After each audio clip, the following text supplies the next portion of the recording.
نبقى دائما في العلامة المغربية والمفخرة والتميز، المرأة الإذاعية في عالم الصحافة.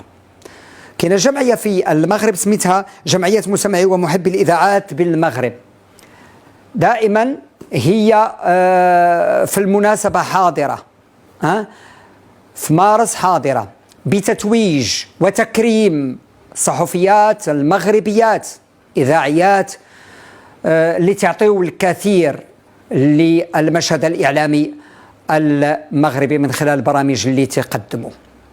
فكانت فرصة أخرى لتتويج المرأة المغربية كعلامة مغربية في المجال الإعلامي الصحفي مع جمعية مستمعي ومحبي الإذاعات بالمغرب بمنطقة أيت ملول. نشوفوا الروبورتاج.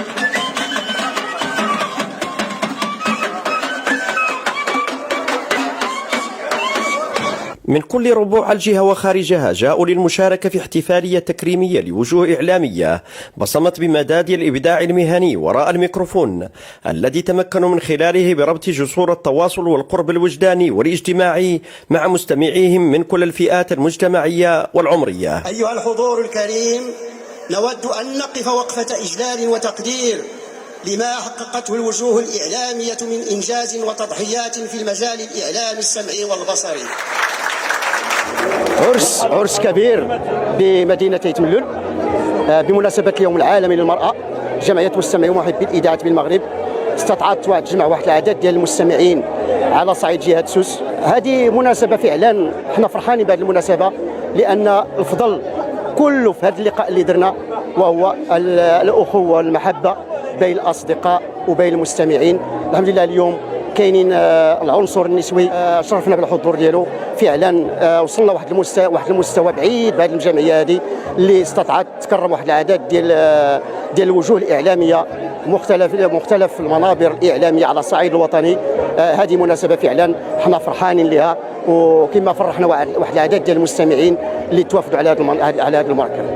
هكذا اختارت جمعية مستمعي ومحبي الإذاعات بالمغرب أن تخرج هذه الأواصر للعن والواقع المشترك في احتفالية جمعت فيها بين هؤلاء الإذاعيين والجمهور المستمع، فهم بذلك توجوا التواصل عبر البرامج إلى جلسات ود واعتراف وتقدير لجهود من كان يبدع في الإنصات لهمومهم ويحاول فهم قضاياهم وإكراهات حياتهم وينقلها بتجرد وتفاعل مهني إلى من يهمه الأمر من المتدخلين الذي بيدهم سلطة حلحلة تلك الانشغالات.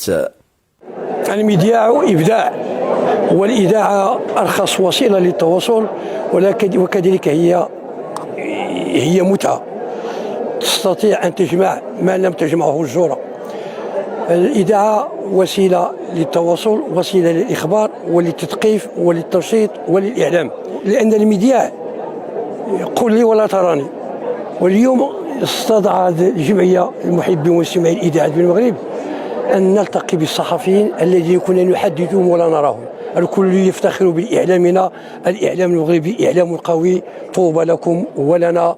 الأسماء التي جرى الاحتفال بها تنتمي لمجموعة من المحطات الإعلامية الجهوية والوطنية، تركت ولا تزال بصمتها بتميز في مسارها المهني، وتمكنت من فهم وجدان المستمع والتفاعل مع ما يختلجه من انفعالات مختلفة إزاء محيطه الاجتماعي والجغرافي. الحمد لله أن باش اليوم يعني نستضفوا هاد الناس كنا كنسمعوهم غير في الراديو، ولا كنا كنسمعوهم نشوفوهم في التلفازه ولكن اليوم باش يكون لنا الشرف اننا نحضروا ونشوفوهم مباشره، يعني صراحه شي حاجه زوينه، ومن هاني تيكون واحد صله الرحم بيناتنا. وصراحه شكرا لهذه الجمعيه اللي دارت هذا الحفل خصوصا بمناسبه يوم العالمي للمراه، كنشكروها بزاف، وتحياتي للجميع.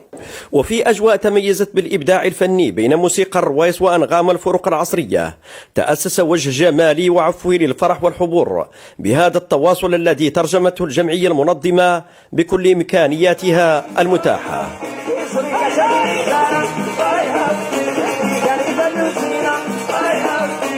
ولكل مساره الذي قطعه لأجل إثبات ذاته في مجال الإعلام السمعي البصري، ولكل طريقته المتميزة في ربط وشائح التواصل مع مستمعين أصبحوا بقوة ومتانة هذه العلاقة الفريدة شركاء داخل فضاء صناعة قصة النجاح الذي تم الاحتفاء به داخل قاعة ظل أزيد من 400 أذن وعين تصغي السمع وترقب بإمعان طيلة لحظات هذا الحفل التكريمي الإبداعي.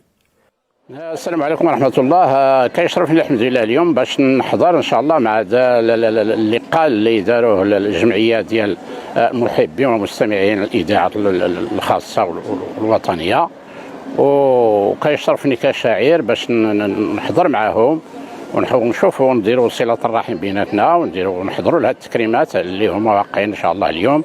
وتحية للجميع وكنشكركم جزيل الشكر على هذه المداخلة.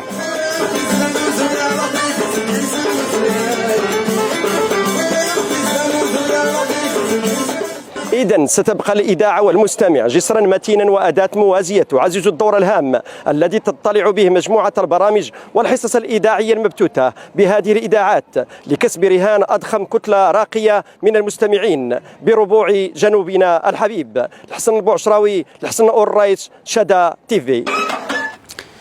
شكرا لك الحسن البوعشراوي. شكرا لجمعية مستمعي ومحبي الإذاعات بالمغرب على هذه الالتفاتة اللي كما قلت هي دفعة معنوية للمشتغلين في الحقل الإذاعي. شكرا لكم. وثقافة الاعتراف ولحظات الاعتراف تكون دائما موسومة بالحب والصدق وتتحفز أكثر على العطاء.